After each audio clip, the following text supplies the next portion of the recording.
This is lecture number DR004GS04. This is the fourth of the Mega Genius lectures and the fourth lecture of the Genius Formula series. It was recorded on November 15th, 2000. The title of this lecture is How to Skyrocket Your Intelligence. It is 35 minutes long. Copyright 2000 by Mega Genius. All rights reserved. This lecture is protected by internationally valid copyright. It may not, in whole or in part, be duplicated, transmitted, or otherwise reproduced without the express permission of Mega Genius. Unauthorized translation, importation, or distribution is a violation of applicable laws. Mega Genius is a United States federally registered trademark and service mark. And now, here is Mega Genius. Something that people do continuously without the slightest understanding of how they do it is think. You could tell me how to shop for a gift, grow a plant, and prepare a meal. You could also explain more involved matters, such as how to care for an animal, predict the weather, or cope with many of life's difficulties. You could teach me how to do many things that you undoubtedly do better than I. Nevertheless, if I ask you to explain just how you do something that you have done continuously through your life, think. Could you tell me? Or would you have to think about it? Could you even tell me then? There is a specific procedure used by people to think, but they don't understand it for the same reason they don't know how to avoid mistakes, eliminate crime, evaluate friendships, create their own luck, or maintain a higher level of ethics. None of those subjects is taught in our educational system. Instead, we are taught to remember facts, people, times, places, and rules. We are taught to use theorems, tables, tools, footballs, and computers. We are taught to study geography, history, English grammar, astronomy, and animal husbandry. Throughout your life you have been taught when, why, where, and what to think, but you have never been taught how, or any of the many subjects related to your ability to think particularly effectively. If you had been, you never would have made all those mistakes. Remember what Thomas Edison, the genius whom they called the man of the century, said, quote, "My business is thinking," unquote, and, quote, "The present system does not train men to think," unquote. None of us are born knowing everything. We all have to learn, and it's easiest to learn anything from someone who already knows. I know you can easily learn to think far more intelligently, and now I'll show you how. When you think intelligently, you avoid mistakes. When you commit mistakes, it's only because you were fooled, in some manner. If you avoid enough mistakes, they call you a genius. If you make too many mistakes, they call you a fool. Now that you know how you have been fooled, you know the technology of how to avoid being fooled, right? It doesn't matter whether you are watching a magician on stage or acting your own role on the world stage in the play called life. The basics of being fooled and avoiding being fooled never change. The same kinds of misperception result in the same kinds of false deductions and subsequent foolish actions. Again, tricks are tricks. First, expand your attention considerably. The gist of the truth is this: much more is happening around you than you realize, and the more of it you find out about, the less chance you will have of being fooled. For example, take a new look at your family members, at what they are doing, where they are succeeding, and where they need help. Ask 10 acquaintances how you could improve your appearance. Help someone who has the same type of problem that you have solve theirs. Read an elementary book on a subject that has never interested you. Look at something from a different viewpoint. Write a letter to your local newspaper. Extend an offer of friendship. Find a way to help your country. Investigate an unfamiliar topic. Support a cause. Protect a species. Save a tree. Discover where your attention is fixated and free it. It isn't necessary for you to save the world, but you do need to expand your attention over a much larger scope of life. Why are some people accident-prone? It's because too much of their attention is stuck on themselves and on unresolved matters that concern them, and too little attention is out there on their environment that they are moving their body through. Why are children more difficult than adults for magicians to fool? It's because their attention is less restricted. They direct and redirect it more freely. You have heard the expression, "He can't see the forest for the trees." If you need to resolve something that seems difficult to understand, get out of the middle of it. That's where your attention gets stuck. That's why people take breaks, walks, and vacations. It enables them to free their attention and then to expand it. Consequently, when they look at the situation later, it doesn't look as dark. They notice something they hadn't seen before. They see it in a new light. The light of expanded attention. That's why other people's problems are so much easier to understand than your own. They each tell you their difficulty from their viewpoint of having their attention riveted in the center of it. Because the situation isn't as threatening to you, your attention is less confined. It's expanded. So, you see an expanded picture and the solution. Whatever the particulars of a solution, if you want to solve your own troubles as easily as you could solve those of others, expand your attention. Otherwise, regardless of the hat you think you are wearing, don't be surprised when you take it off to discover that it was really a dunce cap all along. Second, examine everything thoroughly. I say this emphatically and without reservation. The majority of what you observe is really different from what it appears. Find someone with a particularly strange belief and listen attentively while he explains it to you. Look up the pronunciation and definition of a different word in a dictionary each day. Strike up a friendship with someone you feel some prejudice toward. Locate someone who doesn't seem to like you and ask them why. Have a friend take a photograph of you from behind. Inspect the next insect you encounter until you notice something that you never knew before. Find a friend or family member who's secretly suffering. It is happening. And learn what you can do to help. How many times have you known someone to have bought something and had trouble figuring out how to use it correctly, or misused it because they didn't examine the instructions? Has it happened to you? There's an old saying in the business world, don't expect what you don't inspect. It isn't the best policy, since if you have to inspect continually, you are not hiring reliable employees. It does, however, convey the hard-learned lesson that it pays to look closely and know what's really happening. It will pay off for you, too. Your motto needn't be scrutinize, scrutinize, nothing escapes my little eyes, but you need to reach, listen, touch, smell, taste, and inspect more completely. Pick it up, turn it over, feel it, shake it, listen to it, examine it. It's all part of understanding. Third, exclude assumptions. Did you ever believe in leprechauns, gremlins, trolls, or elves?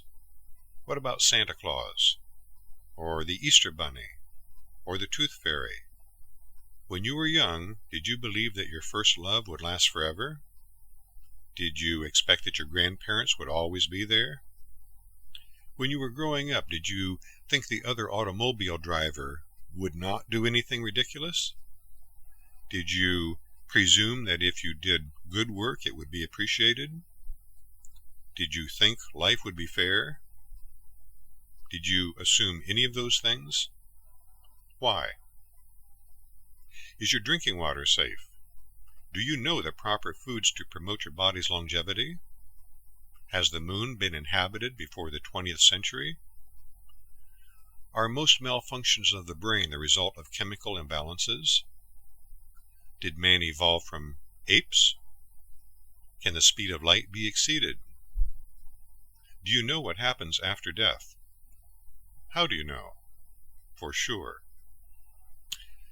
Well, with the dismantling of tens of thousands of nuclear warheads in the 1990s, at least we can safely assume this is a safer world. By the way, do you know what they did with the more than 50 tons of intensely poisonous and eternally radioactive plutonium from those warheads? Why do you assume so many things? Is it convenient? Are you lazy? Do you believe everything you are told? If you had lived a short time ago, would you, too, have ridiculed anyone who said the world wasn't flat? Any time you assume anything that you don't know to be the truth by your own personal contact and observation, you run the considerable risk of being extremely wrong. When you eventually discover that you were, please do a favor for me. Take a bow for having fooled yourself. You will deserve it. To think like a genius, you should use the most intelligent analytic procedure possible. It has never before been isolated and identified. It is one of the most advanced and important discoveries of our times, the genius formula. Here are 3 definitions for the formula that I strongly urge you to follow carefully and understand. Number 1, a specific thought process directed toward the attainment of infinite scope of attention, thorough examination, complete exclusion of assumptions, and the employment of total differentiation, resulting in the understanding of falseness and the identification of truth. Number 2, the analytic procedure of reasoning innately used by persons of extremely superior intelligence. Number 3, the most basic and effective process to isolate and identify truth. Now, the genius formula can be represented by a mathematical formula, which it is not necessary for you to understand. If you don't care for mathematics, and I'm sure most of you don't, disregard this next statement. I include it only for those interested. The genius formula equals PD, which equals parenthesis x sub 1 plus x sub 2 plus x sub 3 close parenthesis d, where p and parenthesis x sub 1 plus x sub 2 plus x sub 3 close parenthesis each represents perception. X sub 1 is scope of attention. X sub 2 is degree of examination. X sub 3 is exclusion of assumptions. None of x sub 1, x sub 2, and x sub 3 is greater than the least of the 3. And D is degree of differentiation, which is not greater than perception. All right, now you can all pay attention again. Here is the priceless secret of the genius formula. The way to think more intelligently is to maintain an expanded scope of attention, examine things as directly and thoroughly as possible, and exclude all assumptions. When you separate the curds from the whey, the degrees to which you do those 3 things will determine the extent to which you think like a genius. It's that simple. Even the bounds of your ability to differentiate will not limit you, since perception is senior to and governs intelligence. Whenever you think something through, seek out the big picture. Familiarize yourself with every detail. Maintain an open mind and question all observations and conclusions that are not your own. Lastly, remember, if anyone tries to convince you that's not precisely the way a genius thinks, you certainly are not talking to one. For comparison, the way to think normally is to cultivate being narrow-minded, perceive most things in a fairly slipshod manner, assume that anything that sounds authoritative is probably true, and whenever things appear quite similar, automatically conclude that they are the same. By the way, the hallmark of a narrow mind is the unwillingness to allow another to express a dissimilar viewpoint. Now, normal thought is reflected by the commonly heard conclusion, if it looks like a duck, floats like a duck, and quacks like a duck, it must be a duck. Those who think with average intelligence agree easily with such a statement. In fact, it might be a duck, or it could as easily turn out to be a cleverly crafted decoy. The way to think particularly unintelligently is to fixate your attention, avoid facing up to things, fill your mind with preconceived beliefs cast in concrete, and conclude that anything that appears similar to anything else is actually identical. Now, for the benefit of society, borrow a few dollars from your guardian and have the word sub-moron tattooed across your forehead. Regardless of your degree of intelligence at this moment, the process of thinking intelligently depends on your ability and willingness to perceive, which is to expand your attention, examine thoroughly, and exclude assumptions. Hammer that in solid gold above your doorway. Many people think, and I use the word loosely, that intelligence depends on one's ability to assimilate and retain information in great quantity. They are wrong. If you could suddenly view all the information that you have stored in the dungeons of your mind, you would realize that quantity of information means nothing at all. Intelligence doesn't even depend on your ability to recall mass information at will, which is a major mistake of our educational system today. The highly intelligent tend to know a large amount of information, but it wasn't the quantity of data that made them intelligent. Rather, it was their prior ability to recognize information of quality.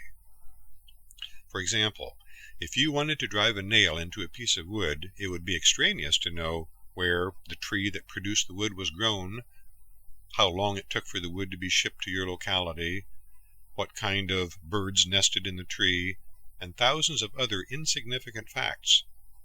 It would be important, though, to know what kind of nail to use, what a hammer is, and how to hammer with it. Here's how intelligence works. First, you perceive. Then your ability to differentiate, which is intelligence, enables you to sort important from unimportant facts. The realization of important facts then increases both your abilities to perceive and to differentiate. Consequently, you have taken a step upward into higher intelligence. In time, your IQ would increase just as a natural byproduct of living. The normal, healthy person's IQ, however, does not increase. If he is given a reasonably accurate test, his IQ at age 60 will be within 2 1/2 points, which is the margin of error, of what it was at age 20. The bottom line answer to why your intelligence doesn't naturally increase is that you don't fully use the intelligence that you have. You are missing an item of information of the highest quality. You did not know the formula that explains what to do to think intelligently and how to do it. Well, finally you do. Not only do you now know exactly how a genius thinks so that you can do the same, but you even know the secret to increase your intelligence without limitation. Astounding? Perhaps. Workable? Like a dream. Now some will tell you that it's not possible, and for them it isn't. What they won't tell you is a single advancement of man that resulted from such an assumption. To paraphrase an old saying, impossibility died in the poorhouse of knowledge. Although some will try to show you that it isn't workable, what they won't show you is their own results on a modern, properly and individually administered standard IQ test. How workable is it? It's exactly as workable as it is applied, no more and no less, which is entirely at your discretion. The failure to apply the genius formula is its own retribution. Those who fail to understand and control their environment are controlled by it, and can take solace in the old saying, life is what happens to you while you are making plans. It's been said that everything worth saying has already been said. That's not true. That's like saying all the letters of the alphabet have already been used. Sure they have, but you can arrange them differently than anyone else has, and that can make all the difference. The magic of the genius formula is that not only does it isolate all the essential components of intelligent thought for the first time, but it excludes all non-essential factors. The formula is simple, but the potential effects of its unadulterated application exceed man's imagination. For example, imagine a person of average intelligence who is reasonably ethical and healthy, without severe mental damage from heavy drugs, or a substantially impaired nervous system from psychiatric brain surgery or electroconvulsive shock. Through the application of the genius formula, I could easily turn any such person into a documented genius in less than 1 year, and into one whose intelligence approaches the upper limits of the intelligence scale in less than 2 years. How? Simply by encouraging and guiding them in the continual use of the genius formula. Now, for the first time, you know precisely how a genius thinks. If you can count to 3, you can use the genius formula. It's that easy. There could be infinite examples of its application. I'll give you just a few in an elementary form, and you will begin to see that it's pertinent to your own life. Let us imagine 3 fellows with some common garden variety problems. We will call them Doofus, Norm, and Brainerd. You're ahead of me. Actually, each has a 2-digit IQ, but understands the genius formula. The question is, to what extent will each of them use it? We will give them each the same 3 ordinary tasks of 1. Preparing some chicken stock for the first time, 2. Eliminating a persistent ant invasion from the kitchen, and 3. Growing a small plant from seed for the kitchen windowsill. Doofus was driven to the grocery store by a concerned neighbor. He asked to be watched closely, where he bought a 2-pound broiler to make the stock. Back home he drank a beer, set a bucket under the tap, filled it with hot water, and unwrapped the chicken, which he was sorely tempted to keep in the refrigerator as a pet. Then he dropped it into the bucket, cleaned up the water that had gushed over the side, poured in plenty of salt and pepper for good taste, and boiled it for an hour to seal in the flavor. Although his mother often declared that he didn't have the sense God gave cabbage, Doofus knew she would be proud of him if she could see him now. Well, among other things, Doofus didn't know that a 2-month-old broiler would not have sufficient flavor, that his recipe was woefully incomplete, and that boiling the mixture would incorporate fat into the stock. After another beer, Doofus cursed the invading insects, walked all over the ant trails on the kitchen counter, stomped them into stains on the floor, and accidentally knocked his head against a kitchen cabinet corner because he was so upset. By the way, the neighbors think Doofus is better than television. Lastly, the seeds he had planted 10 days before still hadn't sprouted, so he flushed the soil down the toilet and hurled a clay pot at his neighbor's cat that he wished would choke to death on a hairball. Norm knew it would be best not to assume that he knew how to make stock, so he expanded his attention to a cookbook, found a recipe for chicken stock, and examined it carefully. Then he bought 5 pounds of chicken thighs and breasts, added cold water, carrots, onions, parsley, bay leaf, thyme, and 2 turnips that would have gone to waste, and brought it to a simmer. Because the stock could be stopped and started again at any time, according to the recipe, Norm turned it off after 45 minutes, covered the stock pot, and went back to the store to get some ant poison, which he had forgotten earlier. An hour later he returned home, uncovered the stock, and returned it to a simmer. Then he expanded his attention to include the directions on the poison, examined the instruction carefully, and followed them exactly. After 45 more minutes of simmering, the stock was completed, and he tasted it. For some reason it seemed slightly sour and weak, so he strained it, degreased it, boiled it down, and tasted it again. Although it still wasn't as good as he had hoped, it wasn't bad. He had managed to make chicken stock, which was an accomplishment. Then he allowed it to cool, placed it in the refrigerator, and returned to the store to buy a very small Ficus benjamina, which he then planted in the window-sill pot that bore the ill-fated seeds he had planted 10 days previously. Several days later, the ants were worse than ever. As far as Norm could tell, they seemed totally disinterested in the poison.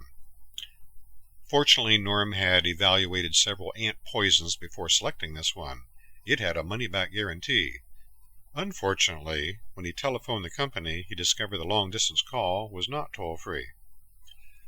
The entomologist that he finally reached defended the product by asserting that ants are extremely persnickety about what they eat. He told Norm not to disrupt the ants, but to be patient until they discovered the poison. Eventually, if the product didn't work for him, Norm could mail the containers back to the company and they would refund his purchase price.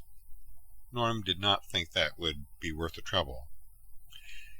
When he returned to the kitchen to admire his ficus, the ants didn't look persnickety to him.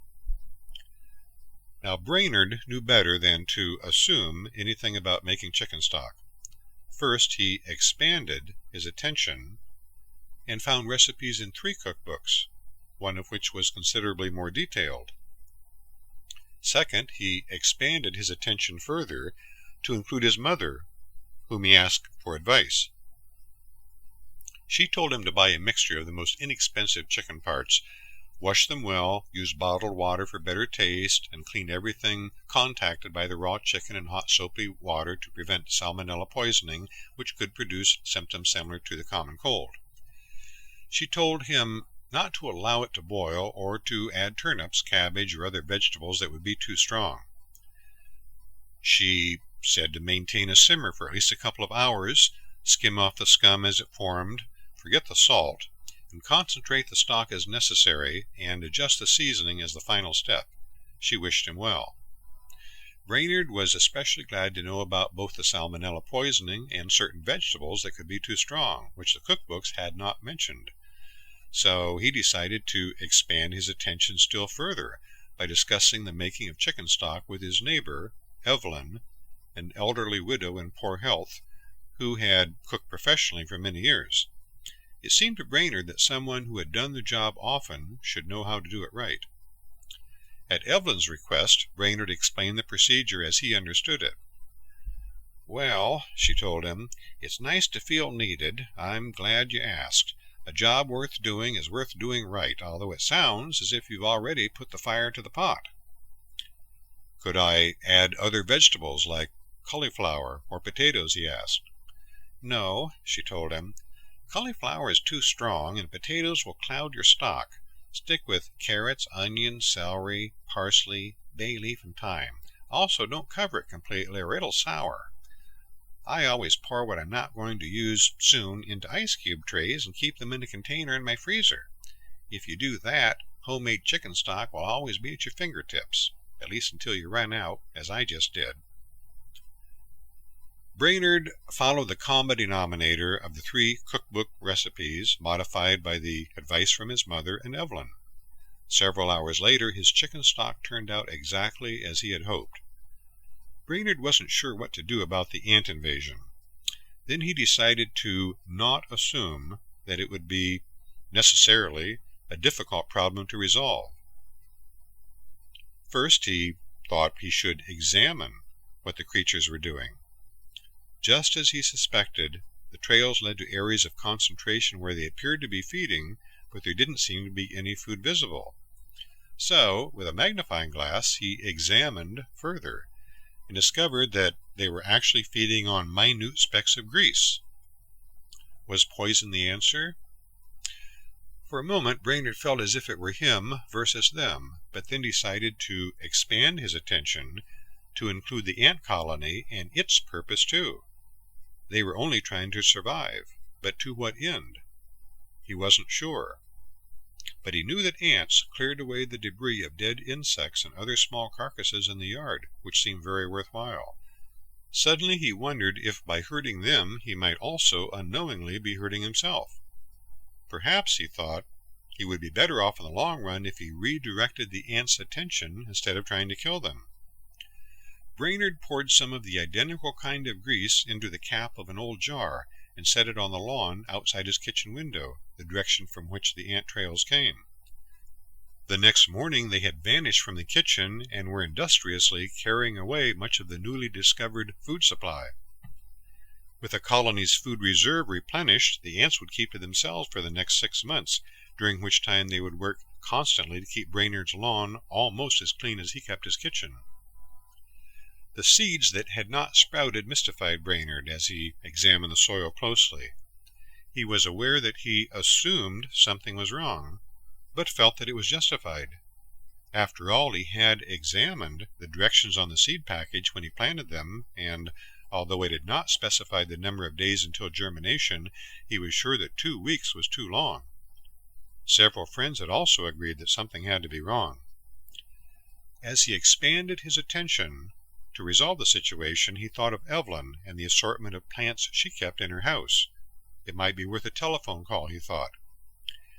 "You planted parsley seeds?" Evelyn echoed. "My good man," she laughed, "if you'd been around as long as I have, you'd know the old saying, parsley seeds have to go to the devil and come back. Just be patient, Brainerd. Good things come to those who wait." A week passed, and Doofus was not happy. He was hungry, and there was nothing to eat. Even his dog, named Dog, would not drink the chicken stock, so Doofus finally forced himself to drink it despite its bad taste. Then his stomach became so upset he threw up several times. Doofus had a cold, the kitchen was still crawling with ants, and he was sure that the neighbor's cat was using his backyard for a bathroom. The only luck Doofus had was bad. So he drank another beer, finished wiring his toilet seat up to prevent head injuries, and begrudgingly fed Dog a bowl of catsup that he was saving as a fruit compote. As Dog licked the bowl clean, Doofus scratched him on the head affectionately.